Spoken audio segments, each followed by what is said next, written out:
type of stuff's gonna be like a drug. Like you're gonna sit there, and you're gonna be like, man, this is awesome. This is a lot of fun. And all of a sudden, you want to get back into it. Like, man, I can't wait for next week. You know what I'm saying? Hey, get your last little stretch in. Breathing all loud, smacking all loud.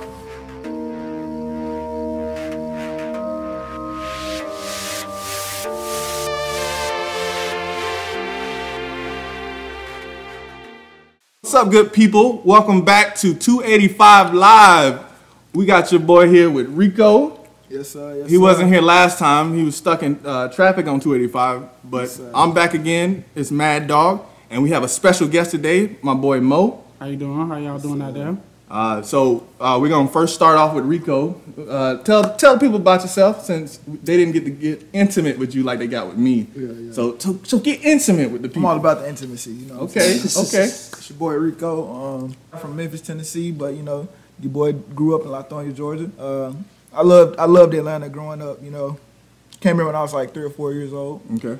And you lived in Lithonia your whole life? Actually, no. I started in Avondale. Avondale. Oh, like what you see different between Avondale and Lithonia? Like, I know it's still the east side, but like how do you feel? Do you like it better? Well, Avondale went from like good to bad to bad to good to good to bad, and now it's good again. Just kind of like Wesley Chapel, and like you know, up and down. You know, they tried to bring the Chick-fil-A up. Yeah, but they coming back with a Chipotle. So they might.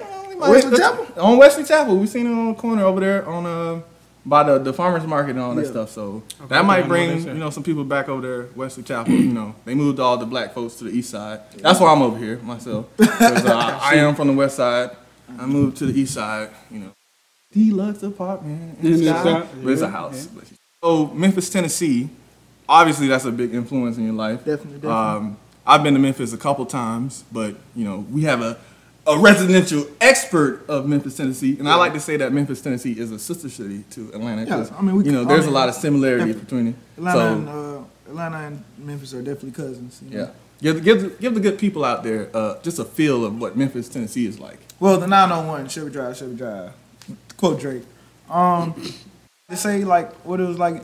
Memphis is like, you know, sadly to say. I mean, it's a great city, but it's like a Gotham. And I would say Atlanta's a metropolis. They both got crime, whatever. Wow. But Memphis is a little more dark. You know what I'm saying? Like that gritty grind, that 3-6. You know what I'm saying? That everything. So you don't feel like Atlanta's like gritty like that? No, or do you feel like they trying to be too gritty, but they not really? Atlanta is not sweet. Don't let me know. Atlanta's not sweet. Because it could be like you know how they try to do Superman, try to make Superman a little darker. Yeah, they try to make it better. Is that how you see Atlanta? Like Nah. I think Atlanta's a great city too. I just don't think it's hard as everywhere. There's more opportunities to do things. Like Metropolis, you come to the city, you could make anything. It's not as dark as the whole city. Everything's not crime based. You know what I'm saying? Like, you know. But what he's trying to say is, don't just keep moving here either. Like, don't keep moving. That's because there's a lot of opportunities out there. There's a lot of opportunities everywhere. Go to Charlotte.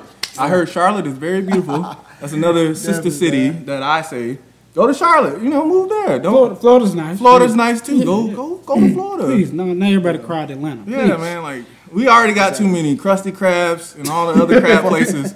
You know, we have legs here in Atlanta, but y'all all can't have the same crab business. 1 second. Go ahead. For people to, you know, people from New York say they hate Atlanta so much, and our sports teams, you know, they sure moved down here very fast. Yeah. New Yorkers, and you know, I mean, much love to them. You know. I wouldn't say they are enemies, but you know, our sport teams are rivals. Our sport teams are very rival. I wouldn't say enemies. So not to alienate anybody. Yeah, not to alienate. But if you are from Boston, yeah. I felt like that was a little shot. I always say that because my boy Mo, he is a Boston Celtics fan. Huge Boston Celtics fan. Shout out to Boston, Massachusetts. I don't know how he became a Boston Celtics fan, but he led the Boston Tea Party. We are gonna let y'all get a little intimate with him as well. So once again, welcome Mo. How you doing? Thanks for having me. It's good to be here. How everybody doing? Like I said, I'm Mo. Actual name is Kendrick Maurice Goss, but I like to go by Mo because Mo is short for Maurice. And I'm a huge Celtics fan. I've been a Celtics fan since I got into basketball. Because one of the main reasons why it's simple. I love the color green. Okay. Green for money or envy. Mo money. Or envy. So Yeah, So what part of the city are you from? Like where you claim? I'm from downtown Atlanta. That's where Okay. I'm from. Yeah. I was born off off Ernst Street. That's close to Auburn Avenue. Yep. So and I went to C.W. Hill, then went to Walden Middle School, and then of course that's when I met my boy here at Grady High School. Maddogg, Grady High School. Shout out to Midtown High School now. Y'all. Yeah, that's what it is now. They rest in peace, Grady High School. Rest in peace, Grady. I also want to give a shout out to Warren. You know, he did a great job, you know, working inside of there. It's beautiful work he did, so I want to give him a little shout out, you know. That's what's up. So this week, this topic we're going to be talking about is basically our influences. Basically anything around the city that has had a profound impact on our lives. We really want the people listening to this podcast to understand us, understand the people from Atlanta, and understand what goes on within the city, you know, within the 285 and outside of 285 as well. So we are going to start with music. Music is a big thing for me. Music connects us all. You know, everybody listens to some type of music. If you're listening to, you know, rap, you're listening to jazz, you might listen to country. I listen to all of it. Like, I give everything a chance. You know, you play it. I might listen to it the whole day. We might take you off the aux. We might keep you on there. It just depends. Yeah. So, Mr. Rico, tell us who is on your playlist right now. Top 5. Well, it don't have to be top, but who dominates the playlist for you? Well, I ain't gonna start out with who dominates my playlist now. I'm gonna start out with the origins, what I grew up on. Okay. What made me, like, you know, maybe 50% of the person. Okay, give us your life story, sir. So, you know, I came down here, you know, to Atlanta with my mother. My father decided to stay in Memphis. They had a little split, but, you know, nothing too serious about it. But I came down here.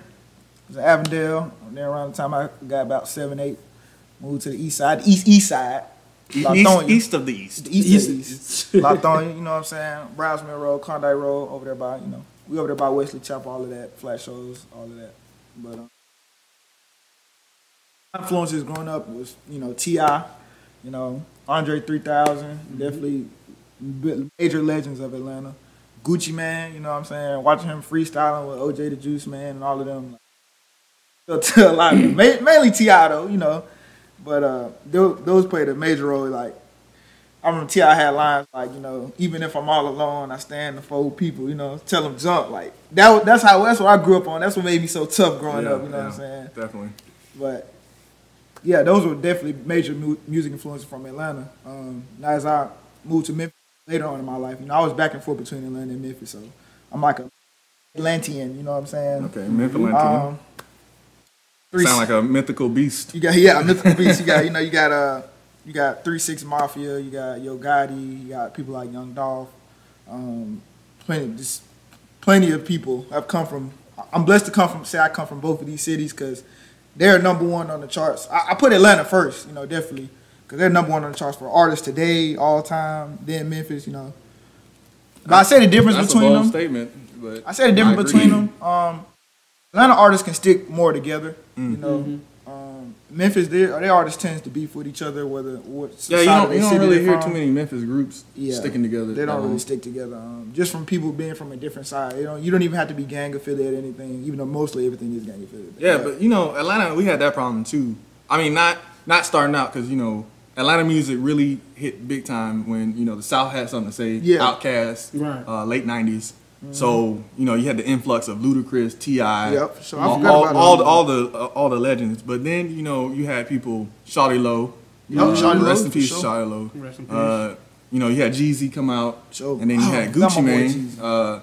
And it started to be like that same beef that you were talking about. Everybody's together. Everybody's like, nah, you ain't really from where you say you from. Yeah. And that was a big thing. A lot of people in Atlanta, we're gatekeepers. Right. So if you are from like Mo was saying, I'm from downtown Atlanta as well. You kind of are that gatekeeper. You're like, what part of Atlanta are you from? Like, you ask that question to people. You be like, yo, you sure? Like, you said you're from Atlanta. Where you from?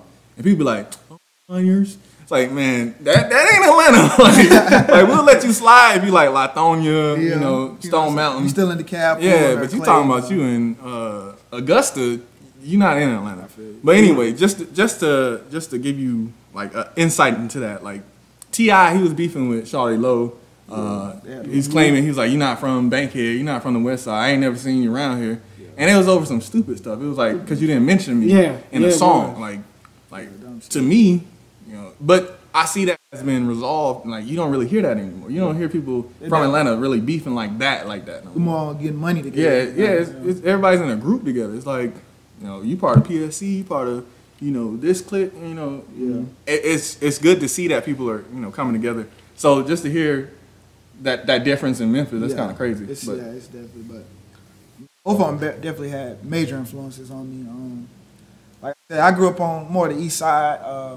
My mom didn't really want me going to, I say, the more urban schools because, you know, I had a little temper and I was a good kid, but, you know, kids like to bully and do this and that. We all had. I'll be quick to fight. We'll talk about school stuff later, but I ended up going to like Lakeside around Tucker area, maybe a nicer area of Atlanta. You know, shout out to Lakeside. Metro Atlanta. Shout out to Lakeside. Shout out to Tucker. All those schools out there. Druid Hills. All them. You know, grew up with all those people. And people from MLK, Arabia, all of them. All that side of town. Because almost every side of town. I didn't really start going to the west side till later in my life, but I was mostly east side, baby. I'd be in zone 6 with people. I'd be in zone 4, zone 3. I was cool with everybody. The nerds, the cool, the gangsters, the thugs, whoever. I was the pastors. I was cool with everybody. I love everybody. I love the people of Atlanta, you know. Everybody's a good person at heart, you know, but we all got a little bit of thug in us. If you mess with us, you'll see we burnt the city down. We all got a little bite in us. You know? Right. We calm, cool demeanor, you know. But you saw the last time. Don't back us into no corner. Yeah, don't back us into no corner. We're our fans. You saw the last time a couple of years ago, we burnt the city down because for the protests. Oh my God! Don't mess with people. That was wild. That was wild. But we stick together. Back to that playlist. Here's the thing: when I was coming 6 years old to probably 10, 11 years old, right, and then drill music started to come out from like Chicago. Yeah. So Chief Keef played a major role in me getting a lot of suspensions. The violence, but Chief Keef, I say, is probably a major, even still to this day. I like what he's done with his life. He got out of the hood. He plays video games in Cali now, and I play with this gaming team often, Glow Gang Navy Gaming. They pretty cool people. Mm-hmm. But other than rap, like what else would pretty much influence like who you are? Like what do you Kobe listen Bryant. to? I mean, like music. Music. He's jumping the gun. We back. Rest in peace, Kobe. Rest in peace, Kobe. Number 25. Man, the old school. Man. What you consider old school though? Man, anything 90s and back, like okay, 90s. So, even experience outside of Michael Jackson. You know, I listen to a lot of Isley Brothers, Boys to Men. I really love the 90s. That was probably my favorite time of music. Okay. I like the 80s too. So anything your parents were playing back when they were telling you to clean your room up? Pretty much what they was playing or riding with my aunts when they ever had like a breakup or something. When they had a breakup, what's their breakup songs? Jeez. Man, Keisha Cole. Oh, not Sierra. Keisha Cole. It's Keisha Cole, Sierra, Beyonce. Yeah, you crying in there. All them. So I'm just sitting in the back seat, like looking at them. You know, my old breakup song used to be "If I Had One Wish." Not Ray J. Ray J. You know? Shout out to Brandy. You know, man, she out here doing the thing on Queen. I don't know if y'all seen that show yet. It's actually really good. They did like a rap battle scene I just saw, and I was like, I don't know if it was her or if they like mixed her voice with somebody else's or they wrote the lines for her and she rehearsed it, but they was going in on each other. I was just like, dang, I hope if we had like a breakup, we ain't like coming at each other like that because I'm gonna have to fight you after that. They let her walk out, put you downstairs. Me, I would have sat there and be like, come here. I'm gonna knock you back to Moesha. Ike Turner. I'm knocking you. But anyway, so back to playlist. For me, I would say the people who are dominating my playlist now have to be like Big Crit, J. Cole, Kanye West. I don't too much listen to Drake like that, but his new album, I will say, there are some hits on there, and I was like, okay, yeah, let me put that on my playlist. So, it's always a couple songs I put Drake on there. And Lil Baby, like, he came out of nowhere for me, because I think when he first came out, and I heard You him. didn't like him. I heard him on that song where he was like, "Wan wan wan, call me baby," and I was just like, after that, I was like, "What?" Yeah, no. I said, "You need to go get somebody else to write your music or something like that." But then like now his whole sound just sounds different to me. Like it's a different feel. That boy, Lil Baby, is number one. Yeah, he's cold, rappers. man. Like, and Lil Durk too. I don't know. Yeah, Lil Durk number 2. I saw Moneybagg I say a number meme. 3. I saw a meme. It was like, as soon as King Von left, Lil Durk must have took his skills or something like that. Cause Lil Durk, he been out here on the features, on his mixtapes with Lil Baby. I listen to that like all day. I be sitting there programming, and I'm just like, Lil Baby, Lil Durk, and it just continues to play. Yeah. Again, our special guest Mo. We're gonna introduce the same question to you. Like, who's on your playlist? Like, As far as right now, like I said, Lil Baby. I'm a big fan of Meek Mill. I feel like when he rap, it's different how he rap. A lot of people don't. he has a different energy to him. Yeah. And he speak more. I want to say hood, or he speak from his style, and I love it. Yeah. He speak the truth, and he want the best for young people. He don't want people to believe too much into like what rappers talking about as far as drugs and doing all that, because that's not what they really do. Mm-hmm. That's the lifestyle they probably grew up on, or something like that. But that's not the lifestyle they live now. Right, and that's what they project just so. Just to keep that image. In quotations. Yeah. But there's not no lifestyle they live now. They probably got people around them or something like that. But that's why I really like Meek. But as far as back in the day growing up, Ludacris was my number one. Yeah. I like Lil Jon. Oh yeah, Lil Jon. How we forget about Lil Jon? D4L. Yeah, Yin Yang Twins, man. Them franchise boys. Bone Crusher. Bone Crusher. Right. I mean, Atlanta had a lot of amazing people. Fat Joe's New York. Yeah. I mean, even though Fat Joe. Lean back. Lean back. And then, you always had them franchise boys and Soulja Boy, of course. That era, like when we was in high school, we had. That's right, because we had Fresh Squad. Yeah, Fresh Squad. They used to come out there and they danced with Soulja Boy. Bow Wow. We got plenty. Yeah, So Def. Shout out to Jermaine Dupri. Yeah, Jermaine Dupri. The Brat. Atlanta itself got music for days. Our sister cities, Houston, all them folks, they got music for days. Yeah. Speaking of music from Houston, I do want to address something that happened in Houston. There were like 8 people that somehow got killed during Travis Scott's concert. Yeah. So I did want to give just a little moment of silence for that. So.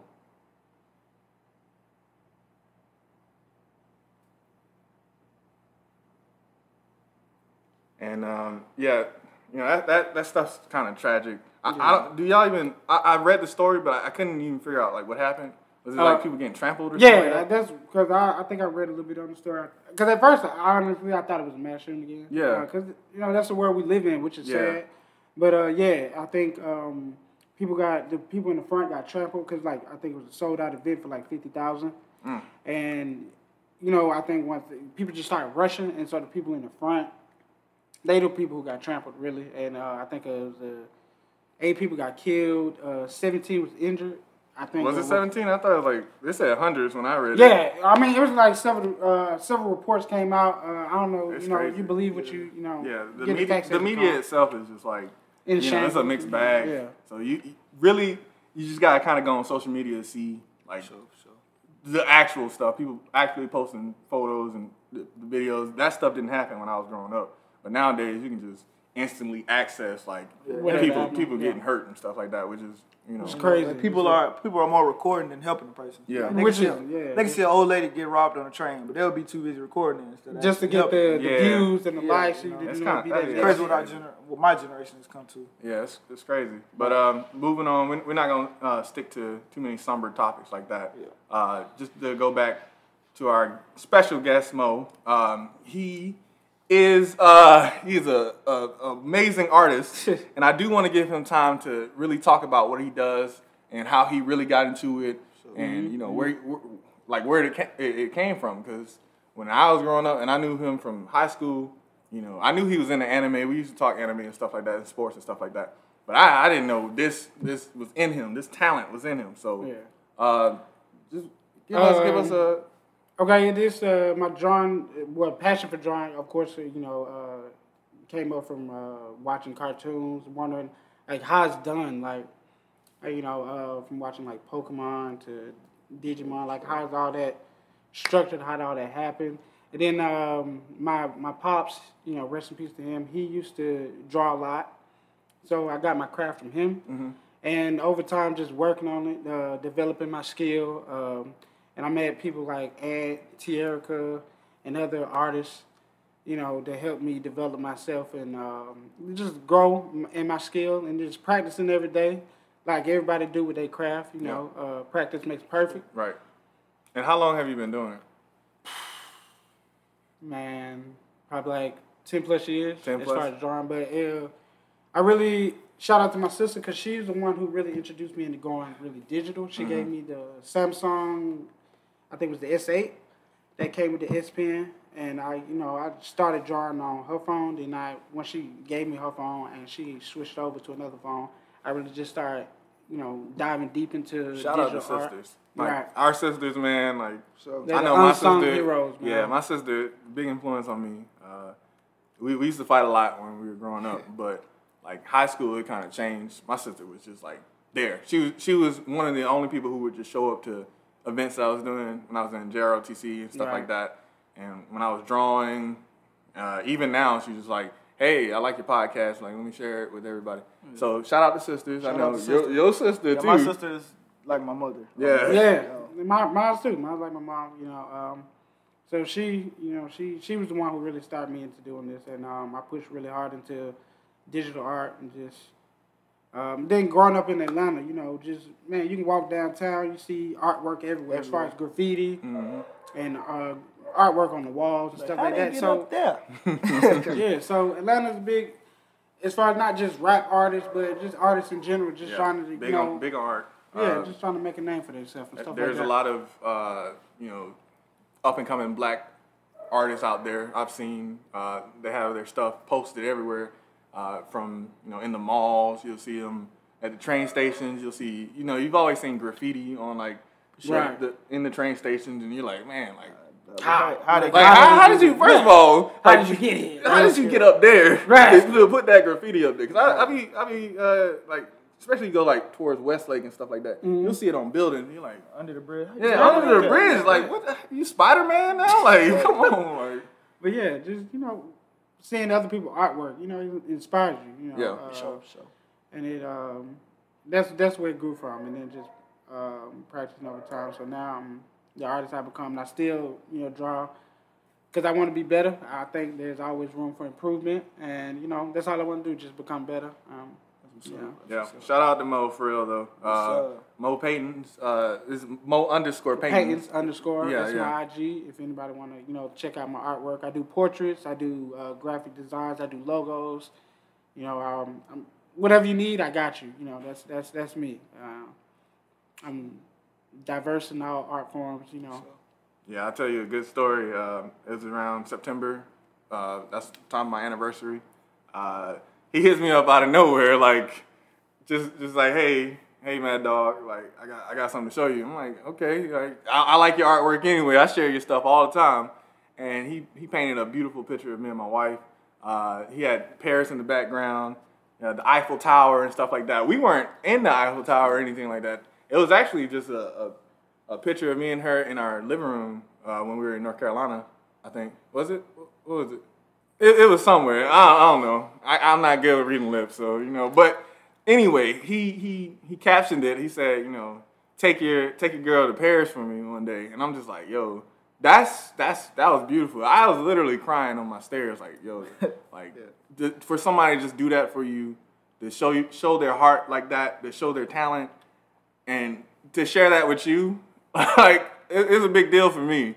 I was very so appreciative of that, and I was clamoring at the bits. I was like, if we do this podcast, I gotta have him on there. I gotta start, having these people that I love that that have these talents, and I gotta put them out there too. If we all gotta grow together. It's gonna be a community. And that's what 285 Live is about. You know, Exactly. Again, the 285 Live is the circle.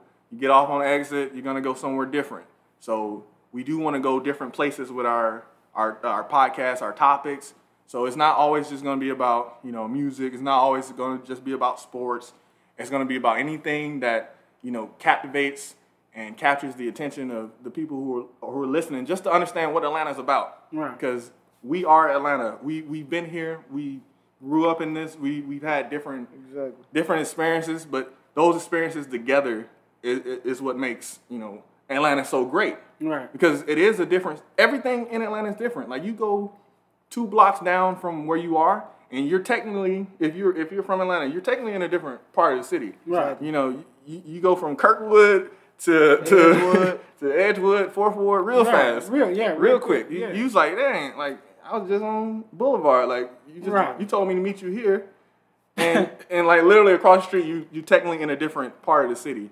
And, you know, that's something that people might not know until they actually live here, until they actually are shown the ropes. So going to influences again, going to growing up in the city, and Rico was touching on this topic a little bit. School, like, how were you in school, Rico? There's always a good story when you start off with a snicker. Man, I was a D&F student for, you know, delightful and fantastic.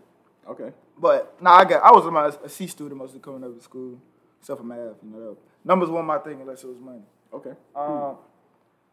That's a bar right I was there. a very intelligent kid. I just think I didn't apply myself to school as much as I should have. I was more like, I always thought outside the box. I would always challenge everything they would teach us. You know, I would learn it and excel in it, but I challenge everything they teach us. But school, it was cool. I got to meet a lot of different people at my school. My school was one of those schools that was very diverse. We had Hispanics, blacks, whites, Asians. My school was a very diverse school. You see people from everywhere, all sides of town, because they just trying to, you know, get a good education. But it was still a public school. It was Lakeside High School. Right. I met a lot of good friends there. My boy Jeffrey Higgins, he met him there. We're going to get him on the... Yeah. I know we said we was going to get him last time.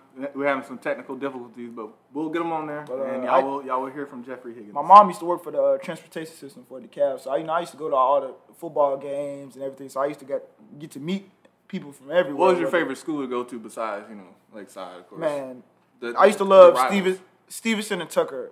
It's probably the greatest rivalry, I think, coming out of the DeKalb. They always had a great football rivalry. Basketball, it was always pretty fun to watch them go at it. Just especially because Tucker used to recruit grown men. But it's all good, though. We ain't throwing too much shade on it. Yeah. Not too much. Yeah, I went to Grady High School. It's an Atlanta public school in Fulton County. It's located in Midtown, so I guess that's where they got the inspiration to change their name to Midtown High School. Even though, you know, there's a lot of other names they could have chose. I would have just accepted Piedmont High School or something like that. Something like, you know, with some more character. But Midtown, you just like... If that's where it's located? I was just like, come on, man. Like, at least name it like 10th Street. Or Charles Allen. I don't know who Charles Allen is. So he might be racist, too. So that's because they changed it because Grady was, you know, whatever. But we ain't going to get into that. But, again, me and Mo, we went to high school together. I'll let you tell... Like, how were you in high school? And then I'm going to go into how I was in high school. I was a pretty poor student. I didn't like to do homework. I'm going to tell you that now. Projects, I didn't like to do those. I'd like to go to school to have fun, talk to my friends. For sure. I use high school as a place to socialize, have fun, you know, home away from home, so to speak. I did my classwork, of course, you know, I can maintain, you know, a certain grade level, but as far as number 3 real quick. As far as like being very academic, nah, that wasn't me. But I think I really met Charity in JRTC. Yeah. That's I think my highest rank was I think it was a second lieutenant. Yeah. You got So even though I was a battalion. yeah. I was a big dog. Hey, I was a big dog. You know. Yeah, he was a big dog. I was a big dog. Yeah, I was a second lieutenant, and JRTC taught you some type of, you know, obedience, you know, and it was a brotherhood. We used to do the drill team and the color guard and stuff like that. And you know, it was kind of like going not to say the same level like football, but you would get on the bus and you go different places and do these different events. And like my senior year is when we started. Well, junior year and then senior year, we started doing what was called the Raider team, where you put on the uniform and you go really do the G.I. Joe stuff. You swinging from ropes and climbing walls and stuff, put the paint on. That was a trip. But that's a story for another time.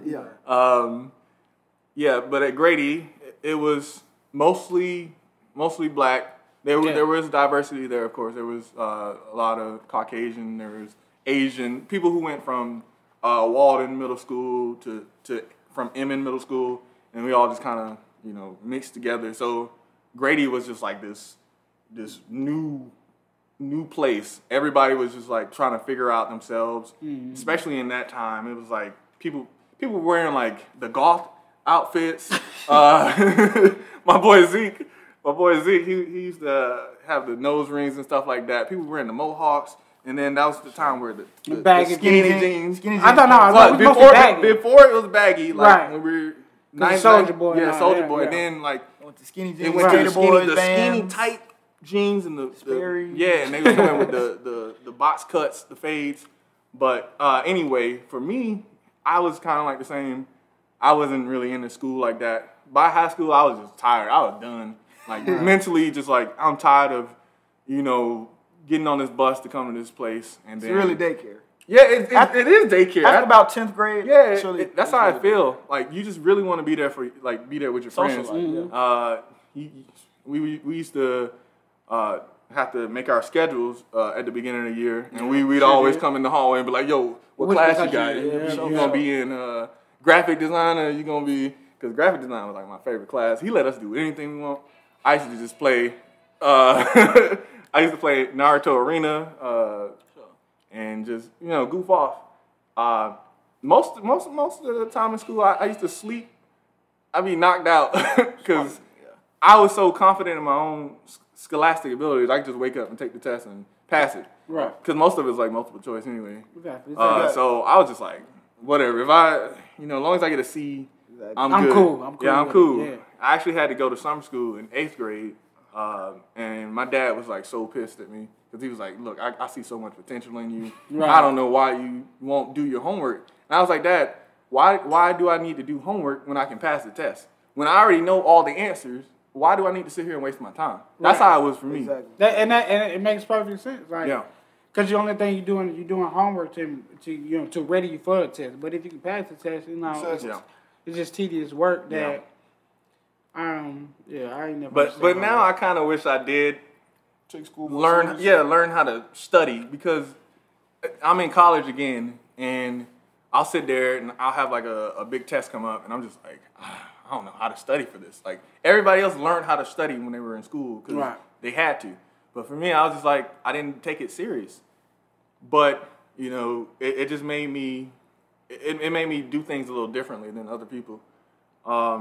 But I do appreciate how I've, been able to navigate that. But I still do wish I knew how to study, because some of the times I be sitting there looking at my college courses and I'm like, I don't know if I can do this, because I really just can't focus on it. But when it comes to something that I like to do, I can put all effort into it. I can sit there and research and learn, especially for programming and website design. And I'm trying to get into graphic design more, because I used to do that when I was in high school. I'm not the super creative type. Like, I wish I was a little bit more creative, but I have a lot of friends who are really creative, like Mo. Yeah, thank you.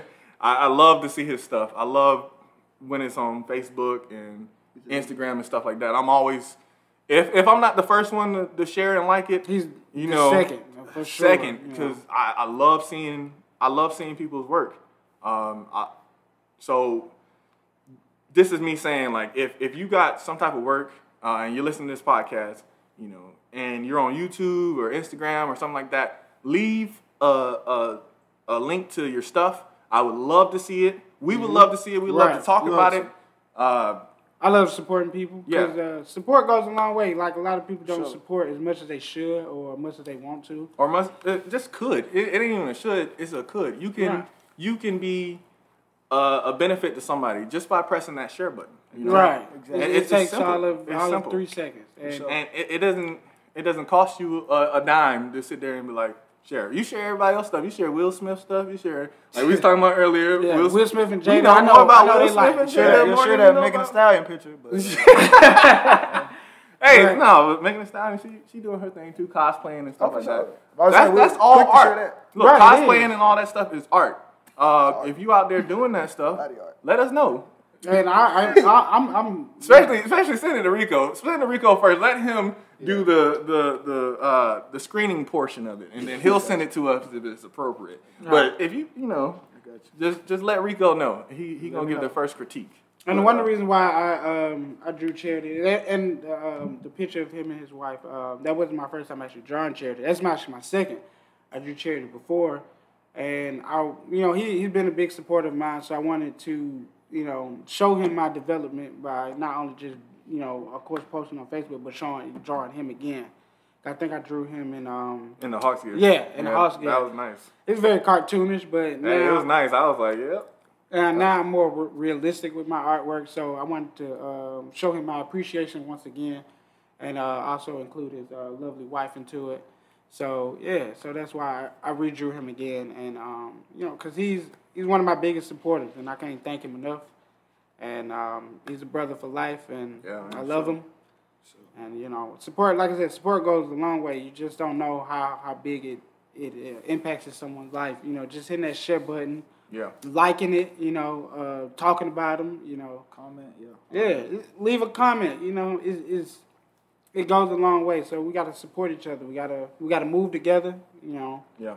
That's the way we build, and we build each other up, instead of tearing each other down. 'Cause I hate when we do that, In the city of Atlanta, we definitely need to stick by each other. I think people have been doing a lot better with, like, I be in every hood. I ain't gonna lie to you. He said he's in every hood. Every hood. Every He said hood. he got first access to all. I don't know if Zone 2, I don't know if they really like me like that, but I love them. But I'm in every hood. I'm saying that, a lot of the young guys, they starting to do a lot better, you know what I'm saying? Even the Western Chapel Water Boys. Mm-hmm. Yeah. Everybody's starting to, support each other and not mean mug each other, mean mug your brother, Everybody been, they usually say, "What's up, twin? How you doing?" Y'all Atlanta Saint twin. "What's up, Slime? What's up, twin?" Everybody's getting better by, now, I'm not mean mugging about nobody while they walk by. Everybody just been, the energy is great in Atlanta right now, Yeah, definitely. Especially with all the, success. Congratulations to the Braves. Again, we didn't want to get too much into the sports, but you got to say congratulations to the Braves. We talked about them the first episode, and we brought it home, man. I was super excited. I know I told y'all that I'm a coward. I didn't watch the game where we won. I sat there and I looked at the updates. We were up 7-0 in the 9th inning, and we had 2 strikes and 2 outs, and I was still telling people don't jinx it. Because I was one of the main ones tagging him with the He tagged me, and I was like, no, don't do that. Don't do that. I was like, okay, my boy okay. E, he tagged me too. He's like, y'all about to bring it home. I was like, don't even, just let it ride. Like, wait till it's a final on Google, and then talk to me, because we've been burnt before. But we got a couple more minutes, and we're gonna go to an ad break. But I do want to get into some more, stories, some juicy stories from Memphis. Like, let's hear a little bit about Memphis. We talked a lot about Atlanta. Let's hear about the Memphis portion, though. Rico. Man, Memphis, I enjoy the city, outside of barbecue and everything. Like I said, it's like Gotham, but nothing. The best barbecue in the world, by the way, sure in is. Memphis. Even though I'm South Carolina. Carolina barbecue is garbage, by the way. At Jeffrey Higgins. But yeah, man, Memphis is. Man, where do I start? It's a good city, definitely. What are some things you get into in Memphis? Like, I mean, like the positive stuff. Right. Like, we ain't talking about the, Because it's easy to get in trouble. Yeah, there's a lot of good things in Memphis to do, man. You got the Bass Pro Shop. We got sports. We got bands. We got this big thing called the Classics, where bands and football teams play. There's a lot of good things in Memphis. There's positive, that outreach to the community. I mean, it must be, because you see Ja Morant he's definitely he's a whole different person. Yeah, he's definitely a Memphis dude now. Yeah. Even though he's from South Carolina. Yeah. We even turned Zebo, Zach Randolph. Yeah. He's sitting courtside every game. Nice. But I think it's like Atlanta and Memphis are very similar. It's just a quite few differences. Just a little bit. The twang. Or there was the like twang is a little bit the little different. twang, you know, like we say the same. we got stuff, different. We say the same stuff, but we got different. Like Atlanta, our slang, current day slang, even from the early 2000s, you got Shawty, Twin, what's popping, what's going on. Y'all hear me out. What's more Atlanta slang? Hood, I'm trying to think of as many Atlanta slangs I can think of. Slime, Twin. You know, we came up with all that in Atlanta. Memphis more things like what up, nephew, cuz. And it could be no relation to gang. That's just what everybody call each other. Cuz, Maine. We say Maine a lot. We do a lot of joning and checking in Memphis. We did that. Same thing we do here in Atlanta. So like they have a lot of very similarities. It is a lot of similarities I've seen.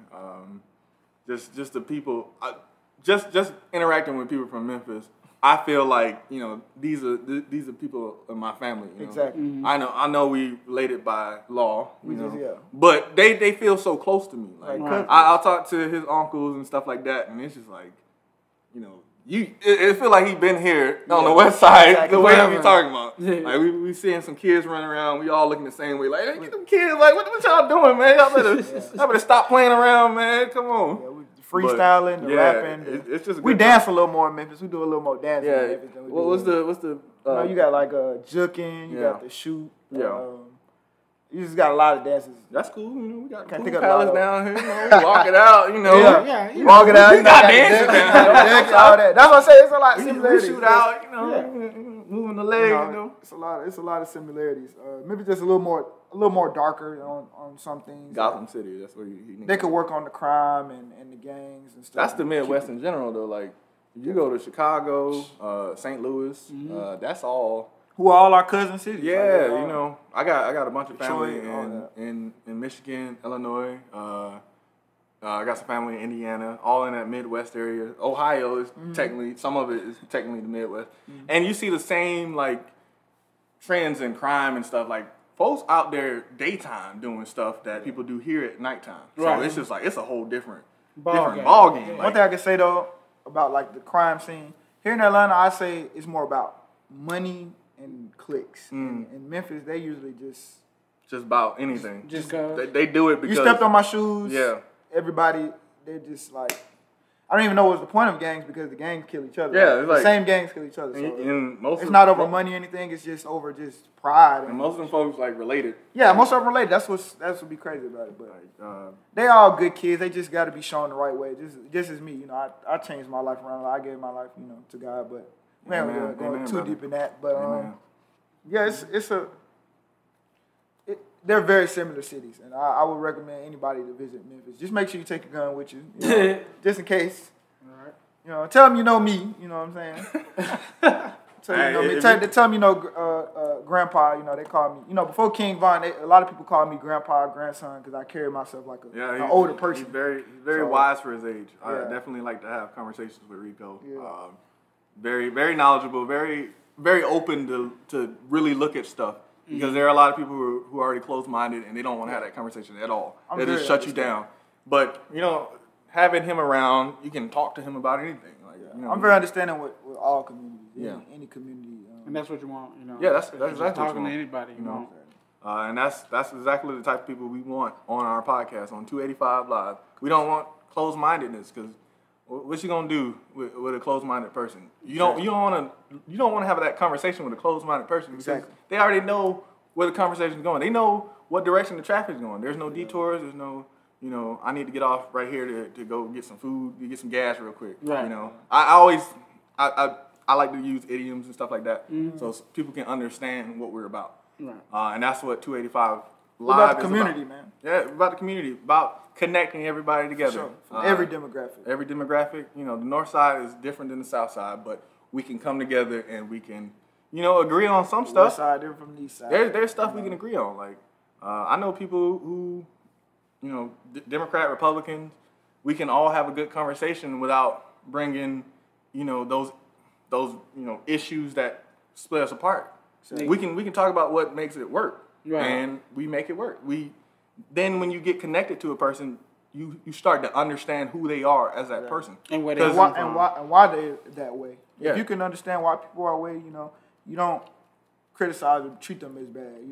If people didn't criticize each other so much or go against each other and try to see why they're thinking that way, it wouldn't be so bad. Whether it's Democrat, Republican, liberal or conservative, straight, LGBTQ, all of believers, unbelievers, everything.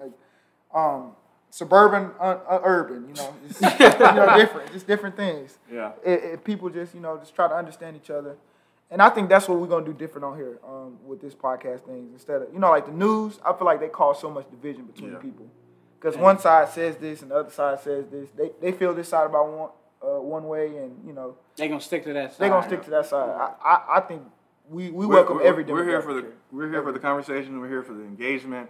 We're for the fun. Yeah, we're here for the fun. We have a good time. Right. We have a good time on 285 Live.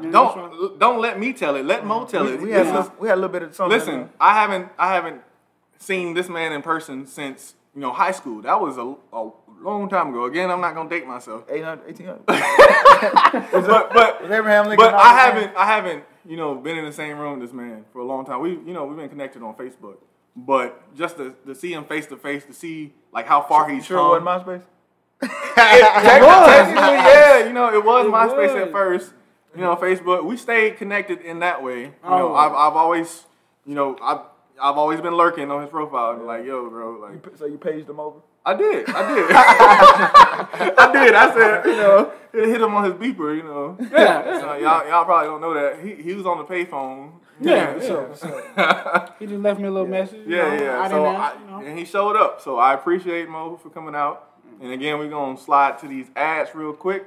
And we might play a little bit of 2K. So if you play 2K, we're going to leave our stuff in the YouTube. Because I don't remember my stuff off the top of my head. Because I don't play it like that. Right. I got work and all this other stuff. But we'll leave it on YouTube and our Instagram page. Follow us on Instagram. We are at the guys 285 live on Instagram. And again, I'll have that all posted in the links. And your Instagram again, Mo? Is Mo_paintings. That's MO_PAINTINGZ_. Follow me. I always follow back, and we support each other, and that's how we grow. And again, I'm gonna put all that in the links and stuff like that, because I know some of y'all be like MOCMISS, cricket letter I, cricket letter. Exactly. Howdy ho. Yeah. And where can they find you on the socials? Y'all can find me on MySpace. No, I'm just kidding. Y'all can find me on Instagram at World1. WO. I mean, instead of O's, you put zeros. Again, it's going to be in the links. Well, I'm going to send in the link. And you can find me, of course, on Instagram. I'm Maddogg, 2 D's, 2 G's. And on Twitter as well, Maddogg Rants. Again, 2 D's, 2 G's. But yeah, keep tight. We're going to go to an ad break, and we'll be back, okay? What's up, beautiful people? On December 12th, the guys at 285 Live will be interviewing a special guest, Dayton, Ohio's Joshua Burkheiser, author of Hi, My Name's Charlie. He's a real good dude with a taste for mystery and crime. And before he eventually blows up on Netflix, get the scoop exclusively here with 285 Live on December 12th. Although the episode will not be out on December 12th, he will have exclusive content out on his TikTok. I will have all those links in the YouTube, but you can follow him on Instagram at Joshua Burkheiser and check out his website, joshuaburkheiser.com.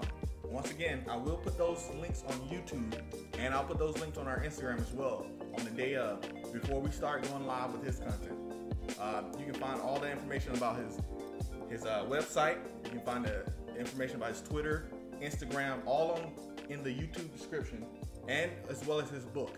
So keep a lookout for that, and y'all stay safe. Hey kids! Nah, I'm just playing. But in all seriousness, looking to spice up your holidays? The ladies at Marie's Jewel Events are looking to upscale those tired traditions with sleek and modern ideas. The event business is their business, so let them help you turn plain and boring to fresh and exciting. Give them a follow at Instagram at Maurice Jewel Events. That's M-A-R-I-E-S Jewel Events. Once again, check out MJE to spice up your events and tell them the guys at 285 Live sent you. What's up, beautiful people? We are back, 285 Live. I am here with my boy Mo once again.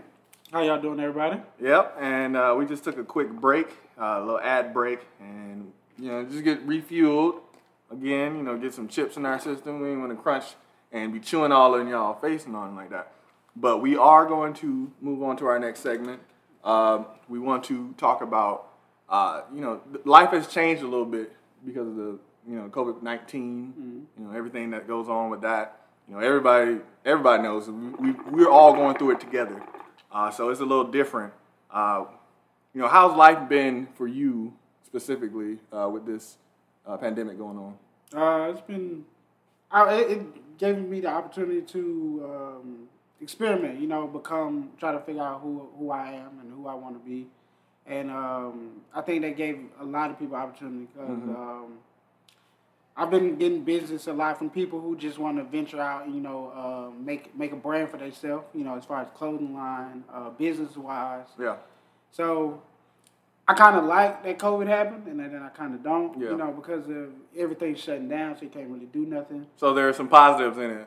100%, 100%, because people, feel like they can find their own identity. They don't have to work a 9 to 5 to make a living. I love it. And they can work to become themselves, entrepreneurs, I did see a lot of, businesses coming out of the pandemic.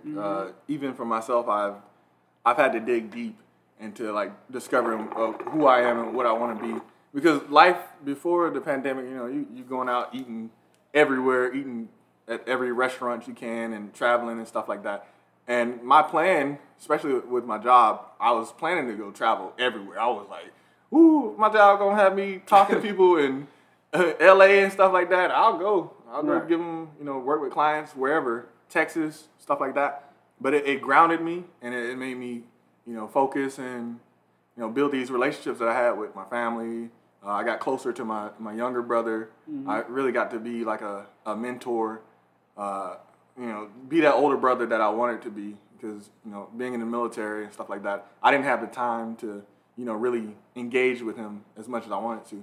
And it also forced me to, step my communication game up too. Right. Cause you can't just go to somebody's house no more. You have to talk to them on Facebook, talk to them on the phone. And that's something that I really struggle with. It's actually talking to people over the phone. I'm more of a face-to-face guy. I like to feel your energy because, things get misconstrued over text. Things get misconstrued over the phone. 100%. You hear somebody's tone, you're like, I ain't like the way you talk to me. But they was just being who they are. Right. And when you're in person, you can see how they act. You can see, their body language and stuff like that. So the communication is a lot better. But the pandemic has made us, change that up. So another thing that during the pandemic that I've been accustomed to is ordering out. Because again, I'm a fat boy. I like to eat. I like eating at different restaurants and stuff like that. So, Uber Eats and Postmates and all that stuff. That was my #1 app. Right. Not I'm not sponsored by them or nothing like that. I actually drove for them, making money and stuff like that for them.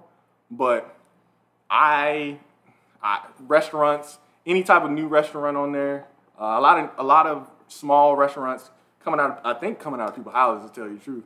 I look at some of the addresses and I'm like, that's a house. Right. You're sitting there making burritos out of your house, but that's smart business though. Right. Because you save money. You don't got to pay a business. Yeah. Business fees and stuff like that. As far as lights, you're already paying lights. At your home, now you got to pay. Bills somewhere else. You can do it all. It's like an all-in-one type of thing. So yeah.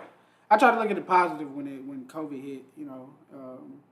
And I like the younger generation. They more, they're striving for their goals and stuff like that, which I love. So, yeah, there's been a lot of hardship with COVID, but a lot of positivity came out of positivity. And if you're, listening to the podcast right now, you might be missing one voice right now. Our boy Rico, he had to skate out of here, He's a young man. He living his life right now, but I do appreciate him coming on. Great stories about Memphis and Atlanta. I do appreciate him stopping by, being on the podcast. You will hear more from him. You will hear more from SirGarrett, and you will definitely hear from Jeffrey Higgins once we get him, situated. He's working on his technology right now, so it's going to be a little bit, but you will get to hear from all four of us. It's a panel of 4 guys, 4 black men out here doing the best we can in Atlanta. 285 Live. This idea of just a round table and us talking about this, it was supposed to happen a long time ago. I feel that it should have happened last year. Mm-hmm. We were hanging out all the time last year playing 2K, Madden. We've always been together, and that should have happened. But hey, you got to work with what you got. Yeah. The timing wasn't there at that point, but now it's here. Now we're here, and we're going. We're here to create. We're here to make content, and we're here to bring people back together because, COVID split us up. But if 285 Live can bring us back together and have these conversations, I really want, have all the guests, lined up, scheduled in, penciled in. I've already got a guest coming in from Dayton, Ohio. He'll probably be here about episode 5, episode 6. We're still trying to pencil in a date, but he's excited to be on the podcast. He's an author. He writes in the serial killer genre. Yeah, I'll share his details in the description, and I'll get an official ad for him during the ad break. But I'm excited because this just opens up possibilities. It reestablishes friendships as well. Yeah. Because like I said, I've known Mo since high school. Right. We were close friends there. We both were in JROTC. Mm-hmm. We clicked instantly because we had so much to talk about. We were talking about sports. We were talking about anime. Just life in general. But yeah, I do appreciate him coming through, stopping on 285 Live. Man, I appreciate you having me, man. Again, it's just wonderful to just be back in the city of Atlanta. I've been back since 2020. I used to live in North Carolina, and we'll go into those stories. I'll give you my war stories later. we don't want to go too much into that. We just want to stick on the topic of influences and just the city of Atlanta in general. So Mo, what are your favorite things to do around the city? Like if you were talking to somebody who's never been to Atlanta, first time here, what kind of stuff would you introduce them to? I would introduce them to great restaurants. If you've never been to the downtown Decatur area, they have great restaurants out there, from common restaurants like Mellow Mushrooms to I don't know if y'all ever heard of this. It's called this place called Killer Burger. Mm. They serve great burgers, and for the vegans they also have this Impossible Burger. So It's a restaurant for everybody. For your sandwich lovers out there, I also recommend this restaurant called Victory. Mm. They sell little hand sandwiches. They're not too big, so they always recommend ordering 2 sandwiches. They're extremely good. I took a couple of friends who've never been there before to that restaurant. They loved it, and they want to go back again and bring even more friends. So please, it's downtown Decatur, Victory. It's spelled exactly how it sounds. Yep. So also, I go to simple places I like to go bowling, even though I suck. I'm horrible at it. What's your average score? Maybe 80, 90 probably. That's not bad. It's horrible. I mean, hey. I throw a lot of gutter balls. I throw a lot of gutter balls, man. But I try. I go out to have fun. I don't go out, a little competition. Ain't nothing wrong with that. But I mostly go out to have fun. And another place I've been to this indoor skydiving place. I forgot. The one in Cobb County? Yeah.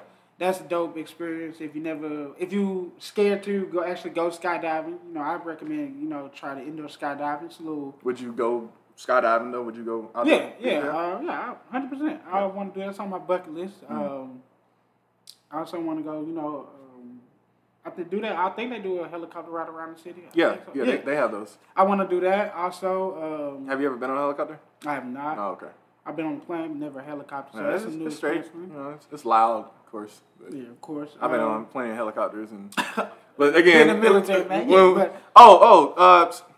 This episode will be coming out a couple days after Veterans Day. So Veterans Day is on November 11th. It's a special holiday for me, being a veteran of the United States military. Shout out to all the veterans. Yeah, shout out to all the veterans, all those who put their lives on the line. We love you. We appreciate you. We thank you for your service. Yeah, we do. From the bottom of my heart. The people I served with are some of my best friends. Some people I've adopted into my family. I check in on people who's had kids and stuff like that. I'm like, those are my nieces and nephews. Like, you have no choice. Right. Like you are family. Like, it don't matter where you come from. The military just it smushes you together with these people. Yeah, it does. And I really love and appreciate everybody who served honorably. And just enjoy this Veterans Day. Take some time to go out and get that free food. Beat the people out there. Beat the traffic. Yeah. I know Atlanta, they got a lot of restaurants out there doing stuff for veterans. I will be out there. I took the day off. That's how serious it is. I took the day off and the next day off. So I can make sure that I go out there and get, the free haircuts. There's businesses that, giving free car washes for veterans, free food for veterans and stuff like that. So I really appreciate the businesses that support the military. I appreciate anybody who supports the military because, a lot of people look at us like, oh, those are the dogs of the military. They're out there just, killing people, whatever. They don't understand, like, these people are in these uniforms trying to put food on the table, And again, I'm going to go into war stories on a separate episode. We're not going to just stick on this soapbox. We really want to get back into the influence conversation. You were mentioning some areas that you've, figured in. Six Flags is a big thing in Atlanta. Yeah, I went to Six Flags a couple months ago. I took my niece and nephew. I think it was their first time. They enjoyed it. Yeah. And they got a lot of kid-friendly rides, but they also got rides for, the adults, of course. Are you a big rides guy? Yeah, I am. Yeah. I ride everything from the Goliath to the little kids ride. Just so, the little kids ride. Yeah, because I'm short. So, I can ride whatever, you know what I mean?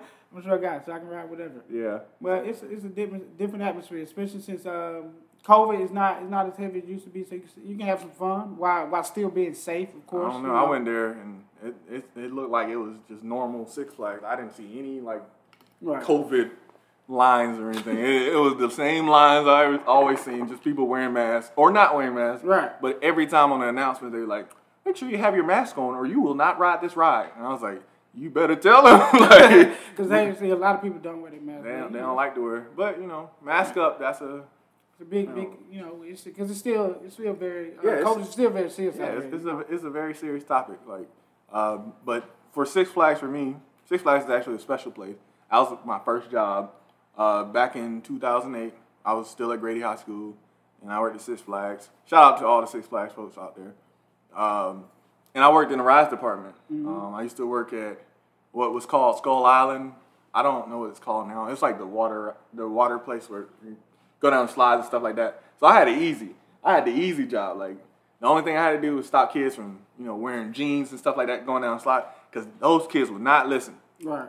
Their parents wouldn't listen either. And, they're going down the slide, trying to go down and, face first and stuff like that. You got to teach them to go, put your arms around your chest and, slide down, feet first. Because safety is always important. Safety is important. But these kids, they'll run up the stairs and immediately try to dive, and I grab them by the legs. I don't know if I was supposed to do that. But, hey, you got to protect the... Black instincts, we always going to be like, Right. Like, especially with his kids running around and stuff like that, you always, you see kids get hurt all the time. And I'm not going to say it's just a black instinct thing, because, I don't know, Caucasian, Asian kids, everybody probably look out for their own. Right. But I'm black, and I grew up with black folks.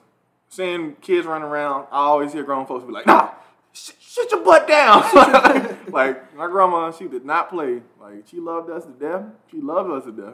Not loved, but she loves us to death.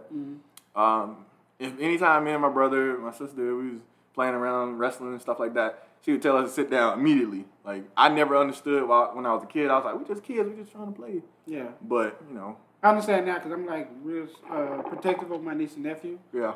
I don't have kids of my own, so, my twin, she has two, a boy and a girl, and I'm real protective of them. As far as, like, when they play, I feel like they play too rough.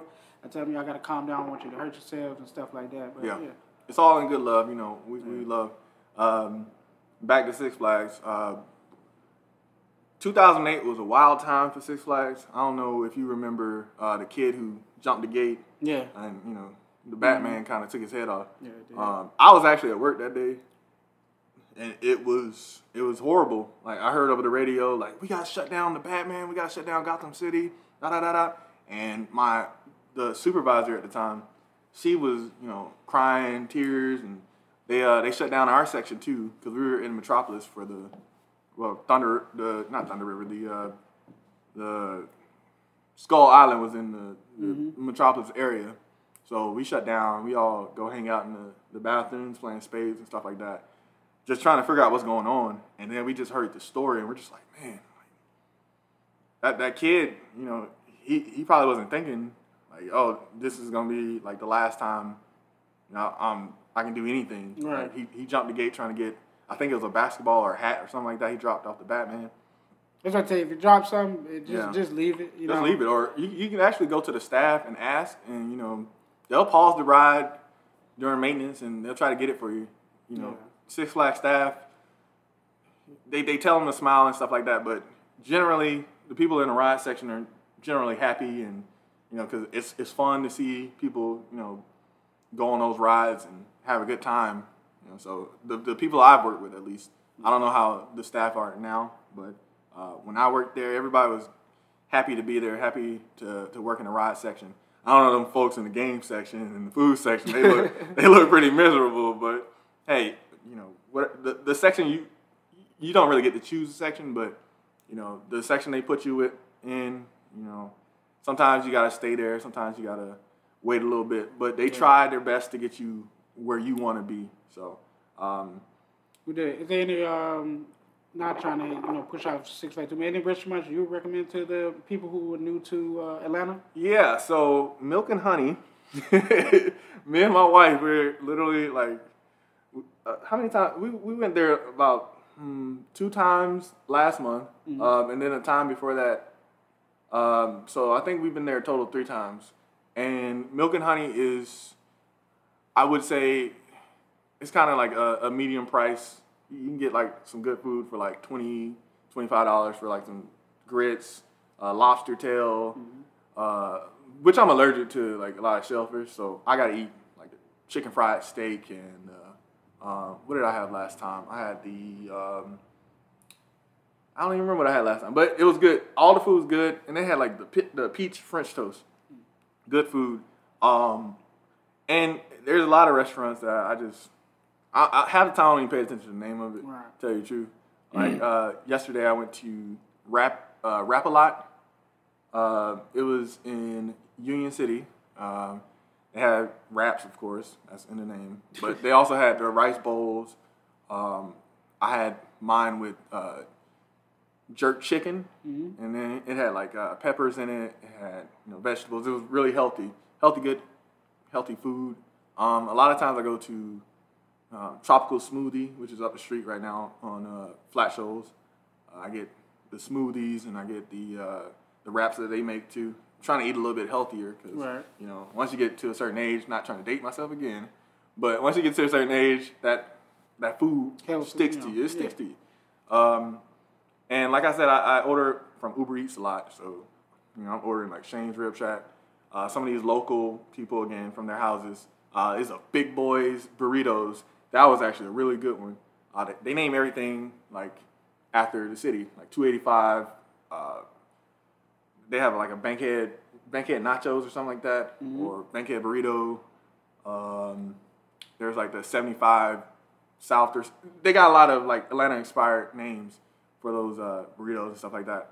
But it's really good. The reason we even ordered it is because we were sitting here hungry at like 11:35 at night and nothing else was open. We was gonna get like some Checkers or something, but then we saw it. We was just like, let's try it. Like that's what the tip we've been on during the coronavirus. Like we haven't really been asking too many people like where they go. We just kind of been going places like just trying out new places. There's a Korean restaurant. It's in Stockbridge or was it? Morrow. I think it's in Morrow, Georgia. I can't remember the name of it, but I really can't remember it. It's like K-pop something. Yeah, it's K-pop. My wife is giving me cues on the side. That's why you'll hear the pauses, but it's K-pop. And it's really good. We went in there and they give you like the sides. So you get like some kimchi on the side. You get like some rice. You can. They tell you can order unlimited appetizers, but you can only get like. No, you can get unlimited appetizers. They can put whatever they want, but they give 2 meats. You get 2 meats that you can put on the grill at one time. So you can get like shrimp. You can get the bulgogi, which is like the beef with the special sauce that they make. You can get like some short ribs. Really good place. I definitely recommend it. Again, it's K-pop. K-pop. I got to try that place. I've never been there before. Yeah, I mean, have you had Korean food before? Yeah. I love Korean food. Me too. I love all food, really. I like all food too, but like that Korean barbecue do something to me. Like, yeah, it's really good. But we're gonna wrap it up. Got about 5 minutes left on this. You want to talk more about Mo's paintings or like any type of bundles, prices, anything like that? Okay, well, for logos and stuff like that, they generally start at $45, and my portraits start at $100. And some people may say, "Wow, $100 really?" But trust me, if you see once you see my work, you'll know that it's worth it. And you're making an investment into something you're gonna hang up on your wall for a lifetime. Once you move, you can still take it with you. And when you purchase it, it comes already ready to be hung. It's framed. So yeah, I try to make it as convenient as possible for people. So they ain't got to do too much work to get the artwork hung up. Yeah. And when you invite your family, your friends over, they of course look around, and when they see the artwork, they love it. It inspires them to, try to get some artwork of their own. And, I just like to bring, I just like to be different. A lot of people don't do it. And even if, you never had a picture with your mom before, I can freestyle. I can make, magic out of nothing, and that's what Mo Painting's all about, just. Out of all the stuff that you've done, it's hard to say which is your favorite because it's like a baby, of course. Right. Like, but what would be like your favorite one that you've done, and like just explain the kind of the process. I want to say that my favorite ones, of course, the ones that I did for my twin. I haven't. I don't think I posted those. I had to do 3. Mm-hmm. It was her, and of course, her 2 kids, and then them 2 together, and then I kind of did another one with just her and my brother. I like to, people like, family. I love family. Family's important. Yeah, so that's where I try to stick to, not to harp too much on it. Also draw, the deceased. So, people like to capture that memory. Yeah. And the picture may be a little old, and I try to bring it to life, if I can. Yeah. I'm not God, but, I try to make something happen. Yeah. Sometimes it don't work out, but, I try my best. And that's real cool, man. Because... Like I said, I've seen his work. He surprised me with some. It just blows my mind. Like just to see it, I just be like, man, like how long did this take? Like how long does it take? Like what the process? Unfortunately, it depends. If I want to draw one person, it probably take like an hour or 2. Wow. So it don't take long. It's just the process of trying to get it printed out and framed. And my sizes, my best sellers are 20 by 30, so that's pretty big. If you don't know your frame sizes, that's pretty big. And I also do 18 by 20s, but I can also go up to 40 by 40. Whatever size you want to get, I can do it. I try to be diverse, because a lot of people don't like big frames. They like stuff small. Yeah. So it can be wallet size, to big as a TV. It all depends. It all depends on you and how big you want it, and I try to be as diverse as possible, so to capture as many people, Okay. So we're about to wrap up. Last final thoughts. What does the city of Atlanta mean to you? It means everything, because there's so much love and compassion here. People look out for each other, even when the news may make it seem like we don't look out for each other, but we really do look out for each other, especially if known each other for so long. We're one big family. And that's what we try to do. And we welcome new people. Yep. Not too many. You know what I mean? Because we are crowded. Y'all can't you know, everybody can't stay here. I get it. Everybody loves when they come to Atlanta. They be like, oh, I love the city. That's cool. Love from afar. Love from a distance. Yeah, love from a distance. Come, but there's some cities close by that could use your spirit, and then you can come to Atlanta on the weekends. Right. You know, but traffic on 285 is it gets crazy. Woo. People don't understand that. It gets real crazy, especially during the morning and the afternoons. I was just this week. We was just driving on 285, and my wife is just looking at the traffic like, ugh. And I'll be like, okay, you know, I'm gonna go and cook you a good dinner, so you ain't gotta think about it. But we appreciate y'all joining us as we wrap up. And again, you know, 285 Live is about the connections, about, you know, the circle that encompasses Atlanta. You know, people live on the outside of it too. So whatever exit that you get off, you know, we all trying to learn something new. So keep engaged, keep it live. You know, we have socials now. Follow us on Instagram. Those links will be in in the description on YouTube. Mm-hmm. We will put it in Instagram as well. Mm-hmm. It'll be on the logo so that you'll see it on Spotify. We are on Spotify now. We are on most of the streaming sites. We'll continue to push our content out to the places that you're most comfortable at. So, you know, 285 Live, we're closing down. So the last, you know, get your last word in. You know, you want to say anything else? Man, I appreciate you for having me, man. Oh yeah, anytime. Man, 285 Live is gonna be. Man, get on the wave because it's new, it's up and coming, and it's here to stay. Yeah. So I'm glad to be here, and trust me, this will not be, you know, my last time. It won't be your last time hearing from Mo Payne. So, yeah, I'll definitely. He'll be back. He'll be back with something new, and hopefully he'll be blown up in his mansion somewhere, putting his stuff in the museums. And thank you again for coming by. Thank you for having me, and I hope to hear from y'all real soon. Yeah, please be engaged. Please be engaged because we're out there. We want to talk to y'all. We want to talk to everybody on the social medias. You know, myself, Maddogg, SirGarrett, Rico, and Jeffrey Higgins. When you'll hear from Jeffrey Higgins again, okay? So, but 285 Live is officially closed.